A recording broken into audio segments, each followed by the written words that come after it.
Hola, hola, hola, ¿cómo están? Feliz y bendecido día, feliz y bendecido presente, ¿cómo andan? Espero que muy, muy bien. Bueno, acá estamos por compartir un poquito de la lectura de este libro. Voy a leer aproximadamente media horita más o menos. Así voy avanzando en este libro que ya hace creo que una semana o dos, no me recuerdo, que estoy compartiendo. Las 5 heridas que impiden ser uno mismo, de Lise Bourbeau.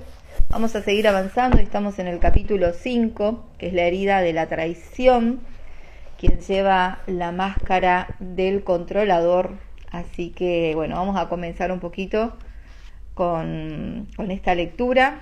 Les muestro un poquito la imagen, no sé si se ve, a ver, porque la luz acá quizás. Bueno, esta es la imagen que pone la autora en el inicio del capítulo. Recuerden que nos invita a prestar atención sobre todo a la contextura física que va desarrollando a lo largo del capítulo y sobre todo en el cuadro final, porque es lo que no miente en realidad. El cuerpo físico no miente y expresa la herida que traemos o que en estos momentos puede estar más fuerte que otra. Porque sabemos que bueno, nuestro ego, nuestra personalidad puede no querer reconocer algunas características de la herida, pero bueno, el cuerpo no miente, el cuerpo es lo que es, las características físicas son las que son. Ahí no podemos escondernos, o sea, no hay máscara ahí que se pueda uno poner, o sí, porque en uno de los capítulos habló del tema de las cirugías. Así que bueno, de todos modos, con cirugía o sin cirugía, cuando la máscara o la herida está, se deja ver. Bueno, un cariño ahí a, no me recuerdo el nombre, bueno, Hans de Costa Rica y N. Leroy, bueno, que están ahí en el vivo. Muchas gracias por compartir este ratito acá conmigo. Vamos a empezar entonces capítulo 5, traición. Es posible traicionar a alguien o sufrir una traición de distintas maneras. Según el diccionario, una de las acepciones de traición es violar la fidelidad a alguien o a una causa, abandonar o denunciar a alguien. El término más importante que se relaciona con la traición es el de fidelidad, que es lo contrario a la traición. Ser fiel es cumplir compromisos, ser leal y devoto. Se puede confiar en la persona fiel, pero cuando se pierde la confianza se sufre traición. Esta herida surge entre los 2 y los 4 años de edad, cuando se desarrolla la energía sexual y aparece el llamado complejo de Edipo. Esta herida se vive con el progenitor del sexo opuesto. El alma que desea sanarla es atraída al progenitor, con el que tendrá una fuerte conexión de amor y una atracción mutua e intensa. De ahí que también padecerá un profundo complejo de Edipo. Ay, también de Costa Rica, Nicole. Bueno, cariños, ojalá te pueda ver también. Cariños. Después se unió Mari, bueno. No me quiero distraer con los saludos, pero saludos a todos.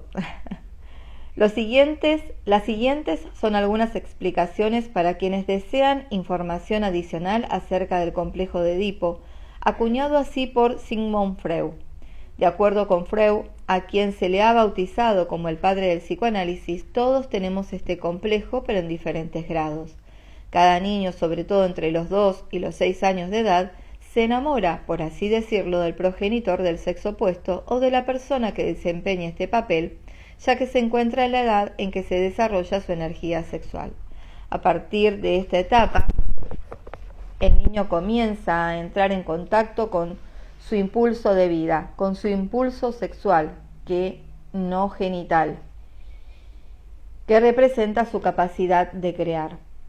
Es natural que el bebé se fusione desde el nacimiento con su madre y que tenga gran necesidad de atraer su atención y sus cuidados. Sin embargo, la madre debe seguir dedicándose a sus labores cotidianas y ocuparse también de otros miembros de la familia, como lo hacía antes de la llegada del bebé. Si la madre responde demasiado a todos los caprichos del bebé, hasta convertirse prácticamente en su esclava, el niño empezará a creer que puede hacer a un lado a los demás, incluyendo al padre, y tener a la madre a su disposición.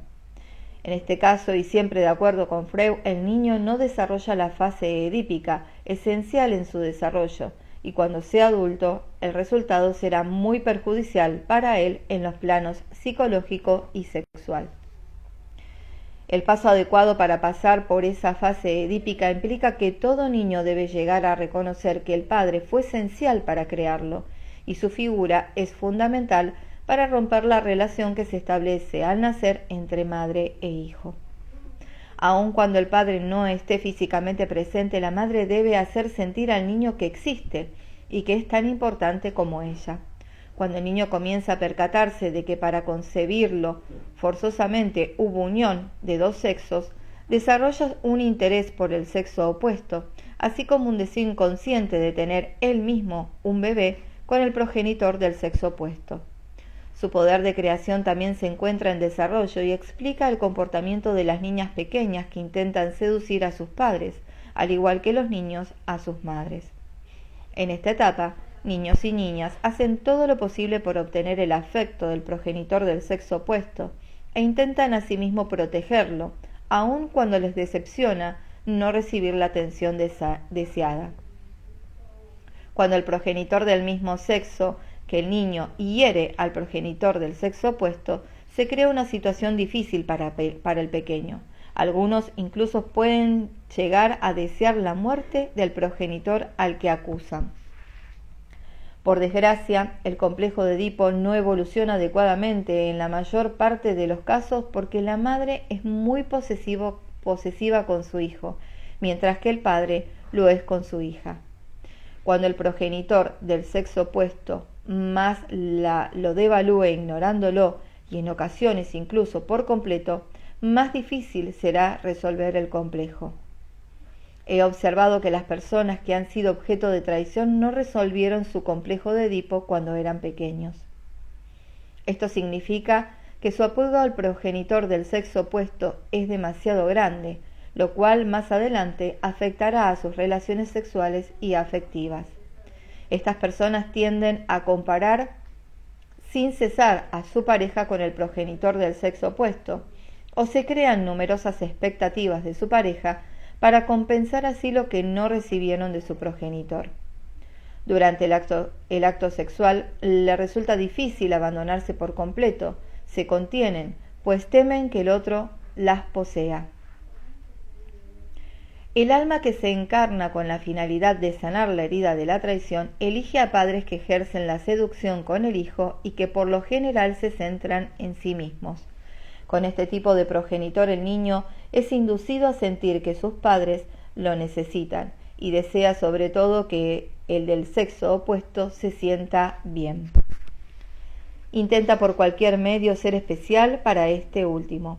Un hombre que sufría la herida de traición me relata que cuando era pequeño, su madre y sus dos hermanas le decían que solo él lograba hacer brillar tanto los zapatos cuando los lustraba, o hacer relucir el piso cuando lo limpiaba y lo enceraba.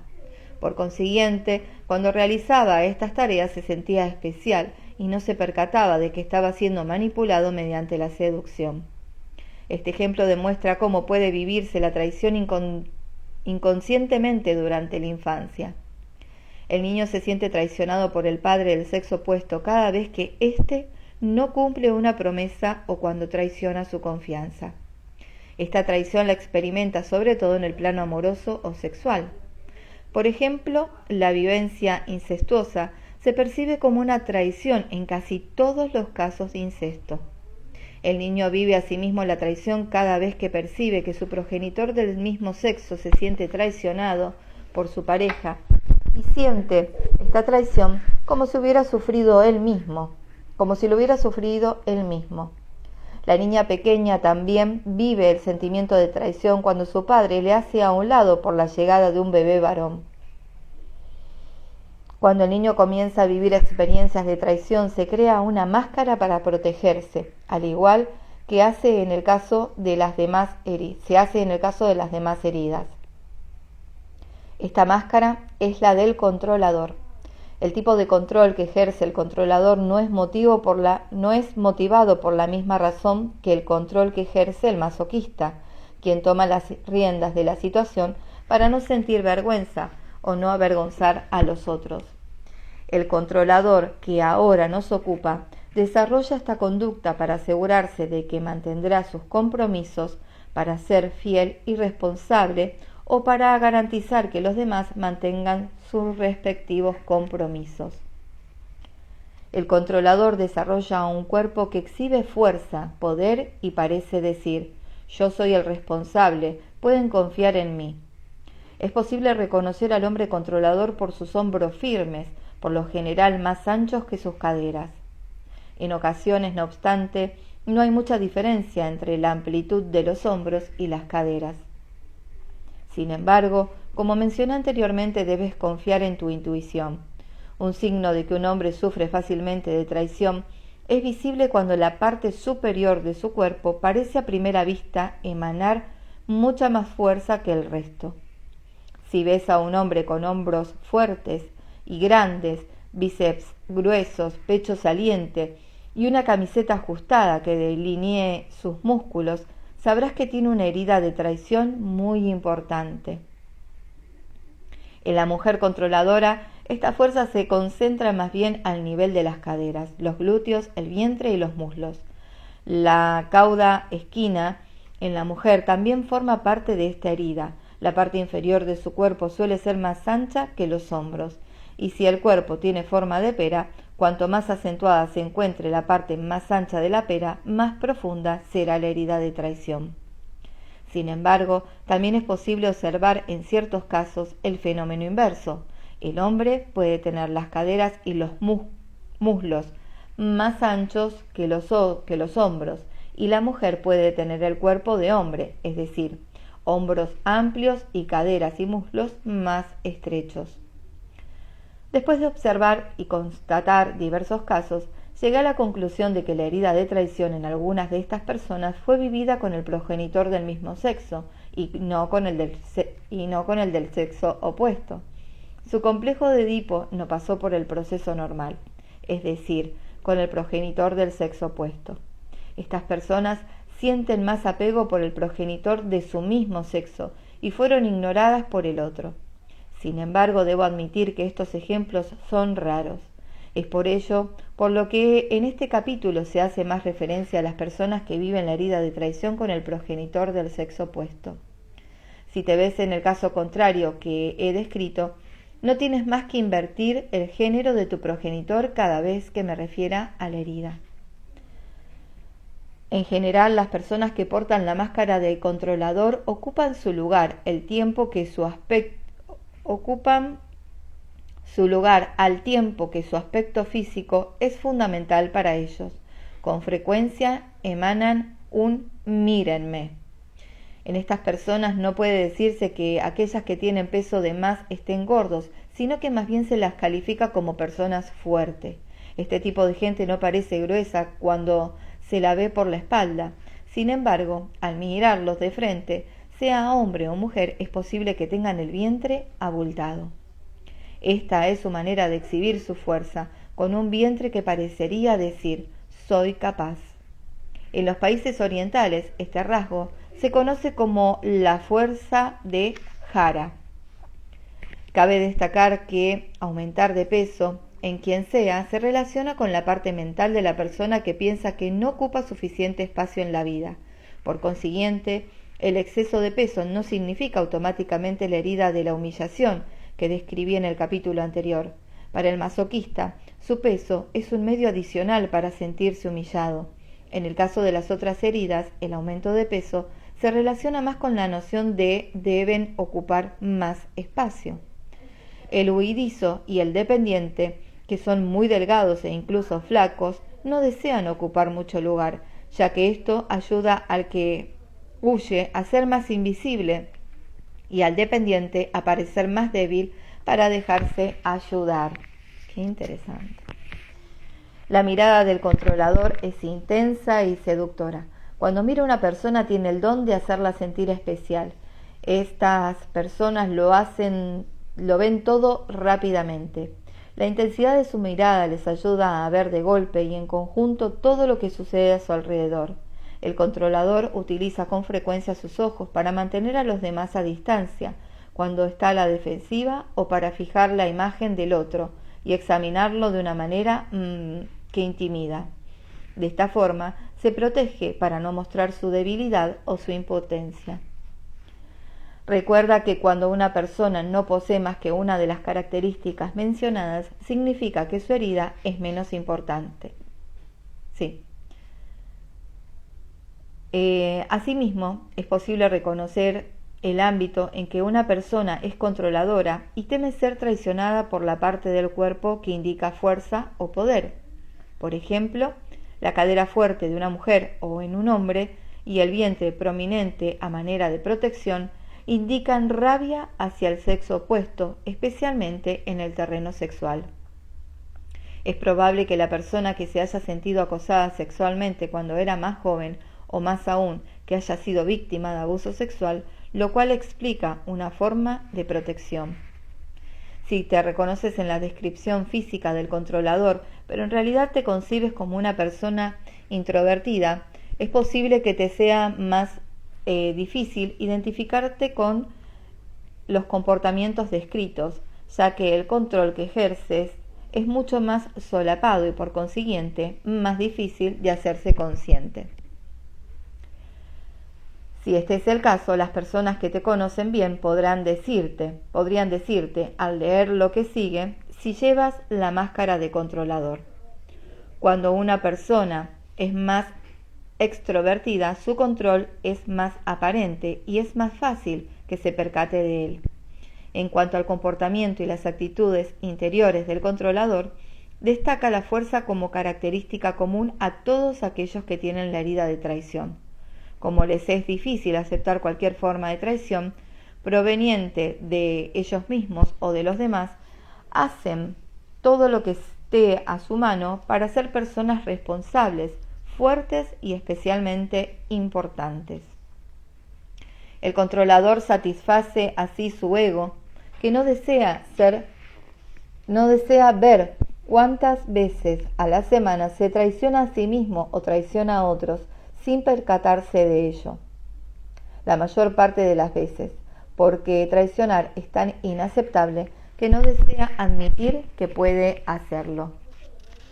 Si es consciente de haber traicionado a alguien al no cumplir una promesa, se justifica con todo tipo de excusas e incluso puede llegar a recurrir a la mentira para evitar la verdad. Por ejemplo, afirma que pensó hacer algo cuando en realidad no recordó que debía hacerlo. No olvides que cada una de nuestras heridas está presente para recordarnos que si los otros nos han hecho sufrir, es porque nosotros les hemos hecho a ellos lo mismo o nos lo hemos hecho a nosotros mismos. Esto es algo que el ego no puede comprender ni aceptar. Si te reconoces en la máscara de controlador y sientes cierta resistencia al leer estas líneas, es tu ego el que se resiste y no tu corazón. De las 5 heridas, el controlador es el que se crea mayores expectativas en quienes lo rodean porque suelen prevenir todo para controlarlo. Mencioné en el capítulo anterior que el dependiente también crea muchas expectativas en los demás. Sin embargo, sus expectativas se relacionan con su necesidad de recibir ayuda y apoyo a causa de su herida de abandono, lo que les permite sentirse importantes. En el caso del controlador, en cambio, sus expectativas tienen la finalidad de comprobar si hace bien lo que debe hacer, ya que eso le da confianza. Además, es muy hábil para adivinar las expectativas de los otros. Con frecuencia puede decir o responder algo en función de los deseos de otros, aunque ello no suponga realmente que tenga la intención de hacer lo que acaba de decir. El controlador tiene una personalidad fuerte. Afirma lo que cree con fuerza y espera que los demás acepten lo que él piensa. Se forma rápidamente una opinión sobre alguien o algo y está convencido de tener la razón. Da su opinión de manera categórica y desea a toda costa convencer a los demás. Utiliza con frecuencia la expresión ¿me entiendes? Para asegurarse que se ha dado a entender bien. Cree que cuando alguien más lo entiende significa que está de acuerdo con él, lo que por desgracia no siempre es el caso. He comprobado con varias personas controladoras que no se percatan hasta qué punto intentan convencerme cuando me expresan su opinión. De hecho, negaban que lo hacían. Todas las máscaras tienen algo en común. En el momento en que la persona la lleva, no es consciente de hacerlo. Dato importantísimo. Sin embargo, es más fácil que quienes lo rodean vean qué máscara se ha colocado. Bueno, a mí siempre me dijeron que era controladora, siempre, así que recién cuando pude vincularme con esta lectura, no me relacioné enseguida con la herida de la traición, pero sí me pude ver detrás de la máscara de la controladora. Bien. El controlador es rápido en sus actos, comprende o desea comprender rápidamente y le resulta difícil tratar con las personas que se toman demasiado tiempo para explicar o narrar algo. Suele interrumpir y responder incluso antes de que su interlocutor haya terminado de hablar. No obstante, si alguien se atreve a darle el mismo tratamiento a él, dirá energéticamente: permíteme terminar, no he acabado de hablar. Es una persona talentosa y actúa rápidamente, por lo que muestra poca paciencia con las personas más lentas. Debe esforzarse por ceder, lo cual a menudo representa una oportunidad para intentar controlar a los otros. Por ejemplo, seguir en el coche a un conductor lento le impacienta y le hace montar en cólera. El padre controlador exigirá que sus hijos sean rápidos y aprendan con rapidez, ya que eso es exactamente lo que se exige a sí mismo. Cuando algo no marcha a la velocidad que desea y sobre todo cuando le molesta cualquier imprevisto, el controlador se enfurece.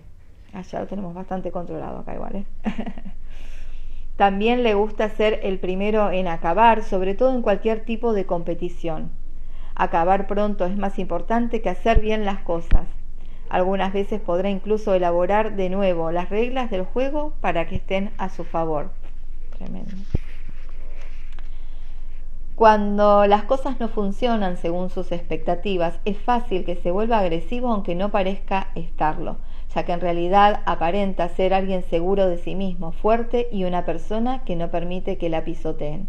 De los 5 caracteres, el controlador es el que tiene más altibajos en su estado de ánimo. Un minuto será todo amor y atención y al siguiente montará en cólera por lo más mínimo.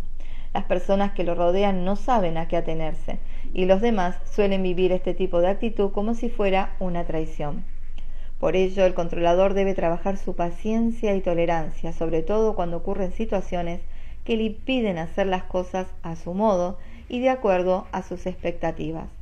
Por ejemplo, hará todo lo posible por sanar rápidamente si está enfermo, para poder continuar dedicándose a sus ocupaciones. Si sus seres queridos o quienes tienen compromisos con él se enferman, pierden la paciencia. El controlador tiende a adelantarse, es decir, a intentar prever todo para mañana. Su actividad mental es muy intensa.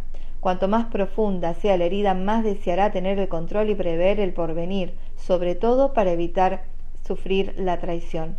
El principal inconveniente de esta actitud es que este tipo de persona quiere que todo suceda tal como lo previó, pues son muchas sus expectativas con respecto al futuro.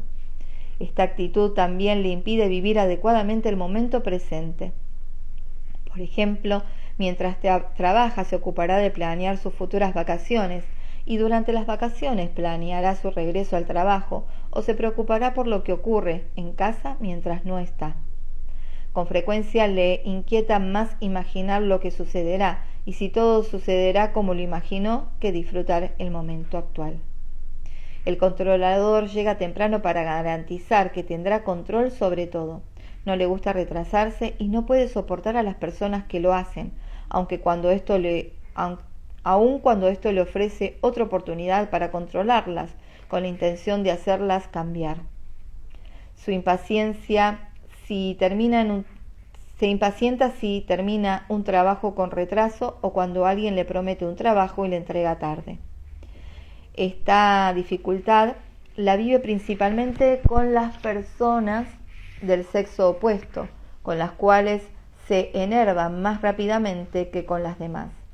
Es evidente que no suele darse ni dar a los demás el tiempo suficiente para realizar un trabajo determinado. Le es difícil delegar una tarea y depositar su confianza en otros. Tiende a verificar continuamente si se está realizando según sus expectativas. También le es difícil enseñar a alguien cómo hacer las cosas cuando esta persona es lenta, porque el controlador no tiene tiempo que perder. Cuando delega algo será una de las tareas sencillas o una por las que no será responsabilizado si no lo hace bien.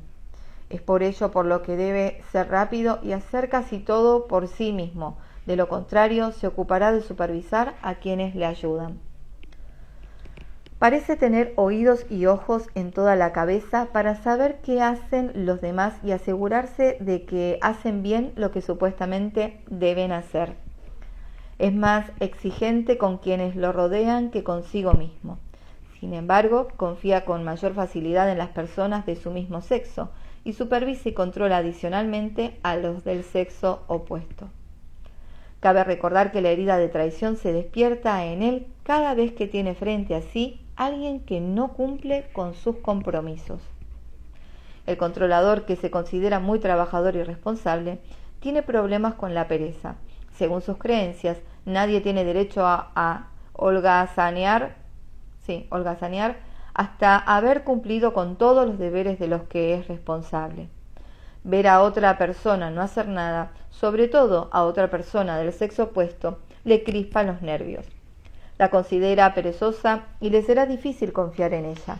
Por otra parte, se las ingenia para que todo el mundo sepa lo que hace, cómo lo hace y cuánto hace. Para él es fundamental que los otros vean hasta qué punto es responsable y es posible confiar en él. Detesta que no confíen en él, pues se considera tan responsable y talentoso que supone que los demás deberían hacerlo siempre. Sin embargo, no se percata de cuán difícil le resulta a él confiar en los demás. Para las personas que portan la máscara del controlador, resulta importante su fuerza y sobre todo su valor. Son muy exigentes consigo mismos porque necesitan demostrar a los demás de lo que son capaces. Viven todo acto de cobardía, es decir, de falta de valor, como una traición. Se arrepienten enormemente de abandonar un proyecto, de no haber tenido el valor de llevarlo a su fin. Les es muy difícil aceptar este tipo de cobardía en los demás. También les es difícil fiarse de cualquiera, ya que temen que la confianza o las confidencias se utilicen algún día en su contra. Debe realmente tener confianza en la persona para que éste llegue a ser su confidente. Sin embargo, es el primero en decir a los demás lo que han confiado, Sin embargo, es el primero en decir a los demás lo que le han confiado, aunque justificará que tuvo un buen motivo para hacerlo. Le gusta añadir su punto a lo que los demás dicen o hacen. Por ejemplo, si la madre está reprendiendo a su hijo, el padre controlador, poniéndose del lado de su esposa, añadirá: ¿entendiste lo que mamá te acaba de decir? Este asunto no le concierne, pero de cualquier forma se implica. Si esta situación sucede con la hija, es muy probable que la niña la viva como una traición, sobre todo porque es la niña de papá, y papá no se pone de su lado cuando mamá la castiga. Por lo general, el controlador le gusta decir la última palabra. Le resulta fácil encontrar qué añadir a todo o casi todo. Bueno, leo esta hojita y ya voy a dejar acá. Se ocupa mucho de los asuntos de los demás. Como es rápido para ver todo lo que sucede a su alrededor y se considera más fuerte que el resto de la gente, se hace cargo de todo fácilmente. Cree que debe ayudar a los demás a organizar sus vidas, sin percatarse de que actúa así para controlar. Al ocuparse de los otros, puede controlar lo que desean hacer, así como y cuándo hacerlo. Cuando el controlador se hace cargo de los problemas ajenos, siente que los demás son más débiles que él. Esta es una forma disfrazada de mostrar su propia debilidad. Cuando una persona no cree realmente en su propia fuerza, hace todo lo posible para intentar demostrarla a los demás. Ocuparse de los más débiles constituye un medio que se suele utilizar con este fin. El controlador es además muy sensible, pero esta sensibilidad no parece ser considerable, ya que está demasiado ocupado en demostrar su fuerza. He visto en los capítulos anteriores que el dependiente se ocupa de los demás para garantizar su apoyo y el masoquista lo hace para ser una buena persona y no avergonzar a nadie. Por su parte, el controlador se ocupa de los asuntos de los demás para no sufrir traición o para tener la certeza de que los otros responderán a sus expectativas. Si te ves como el tipo de persona que se siente responsable de organizar la vida de las personas más cercanas, te sugiero que examines tus motivos. El ego del controlador se altera fácilmente cuando alguien le reprende por lo que hace, pues le disgusta sentirse observado, sobre todo por otro controlador. Le resulta difícil tratar con personas autoritarias, pues cree que quieren controlarlo. Se justifica y siempre tiene un buen motivo para hacer las cosas a su modo. Es tremendo. Rara vez admite sus temores y prefiere no hablar de sus debilidades. De hecho, el controlador comienza desde pequeño a decirse: yo puedo, déjenme hacerlo solo. Quiere hacer las cosas a su manera, pero para que los otros lo reconozcan, lo feliciten y sobre todo para que comenten lo bien que lo hace. No quiere mostrar su vulnerabilidad por temor a que alguien se aproveche y lo controle. Prefiere mostrarse valiente, audaz y fuerte en la mayoría de los casos. Por lo general no actúa sino a su antojo. Dice a los demás lo que desean escuchar, pero no se percata de ello y acaba por hacer las cosas según su voluntad. Por ejemplo, un día mi marido y yo contratamos a una persona del tipo controlador para que realizara unos trabajos en casa. Al explicarle a este señor lo que queríamos que hiciera y por lo que lo queríamos de cierta forma, vi que no estaba de acuerdo y que les disgustaba que le dijera qué hacer, pues él era el experto en reparaciones. Así, intentó convencerme de la forma en la que él veía las cosas sin tener en cuenta nuestras prioridades. Respondí que comprendía su punto de vista, pero que, de acuerdo con lo que necesitábamos, mi marido y yo preferíamos otra cosa. Muy bien, contestó. Sin embargo, 2 días después descubrí que había actuado a su antojo como él quería. Cuando le expresé mi descontento porque no era lo que yo había pedido, ya tenía listas sus justificaciones. Se las arregló para decir la última palabra, ya que era demasiado tarde para hacer las obras de nuevo. Mencioné que el controlador no aprecia a las personas autoritarias, aun cuando no se percata del número de ocasiones en las que él mismo ha dado órdenes o ha decidido precipitarse por los demás. Me agrada observar al controlador que ocupa puestos de dirección o supervisión en el ámbito público, como un restaurante, hospital, almacén, porque sabe todo lo que sucede, da su opinión sin que sea solicitada y parece no poder contenerse para añadir su comentario a lo que los demás hacen o dicen. Bueno, leo este ejemplo y ya dejo. Un día observaba en un restaurante a un camarero controlador que echaba la culpa a otro, cuya responsabilidad mostraba todas las características del huidizo. El controlador decía sin cesar al huidizo que debía servir y lo que debía hacer. El huidizo miraba al cielo en señal de exasperación. Acababa justamente de compartir mis observaciones con mi marido, diciéndole que esos dos estaban a punto de tener una buena riña, cuando el huidizo joven, que era nuestro camarero, se dirigió a nuestra mesa y comenzó a contarnos lo harto que estaba de la situación y que pretendía dejar el trabajo muy pronto. Al conocer las heridas no me sorprendió lo que dijo, pues el huidizo Se siente fácilmente rechazado y prefiere huir a enfrentar la situación. Lo más importante de este caso era que el camarero controlador no era su jefe ni su supervisor. Era tan solo otro camarero como el huidizo, que sencillamente había asumido la responsabilidad de hacer del otro tan buen camarero como él mismo era. El controlador parecía evidentemente ajeno a la situación y servía bien a la clientela. Se mostraba muy orgulloso de su trabajo y no aparentaba darse cuenta de su actitud de controlador, pues estaba más bien ocupado en hacer ver al jefe que era buen trabajador y que se podía confiar en él para lo que fuese. Según él, el otro camarero debería haberle agradecido la ayuda que le ofrecía. Lo que para nosotros es control, para el controlador significa ayuda.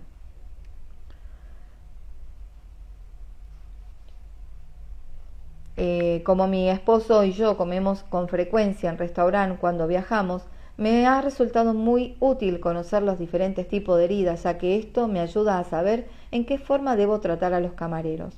Por ejemplo, sé que si hago un comentario descortés a un camarero controlador o si le comunico un error que ha cometido, comenzará de inmediato a justificarse e incluso a mentir para salvar su reputación y mantener su prestigio. Si mi trato es controlador, no obtendré lo que deseo, ya que debe sentir que el control proviene de él y no que alguien se lo ha impuesto. He visto en algunos casos que el camarero me hace esperar a propósito para mostrarme que él es quien tiene la última palabra. Bueno, voy a dejar hasta acá, seres bonitos, ya que bueno, tengo que ponerme a cocinar. Y bueno, seguimos avanzando en esta lectura, maravillosa lectura de las 5 heridas que impiden ser uno mismo. Espero que les sea de utilidad tanto para ustedes como para ver las máscaras o las heridas en otro, no para que critiquemos o juzguemos, sino para que seamos más compasivos de eso que se está manifestando en nuestro compañero, nuestra pareja, nuestros hijos, las personas que están cercanas a nosotros, para que seamos más compasivos y podamos entender que está reaccionando o actuando o se ha puesto esa máscara para su propia supervivencia. Así que seres bonitos, muchísimas gracias, que tengan un feliz y bendecido día. Acá hermoso, ha parado de llover por suerte, y bueno, el tiempo nos ha regalado un solazo que seguramente después veré de ir a la plaza un ratito. Así que bueno, nos vemos, chau chau.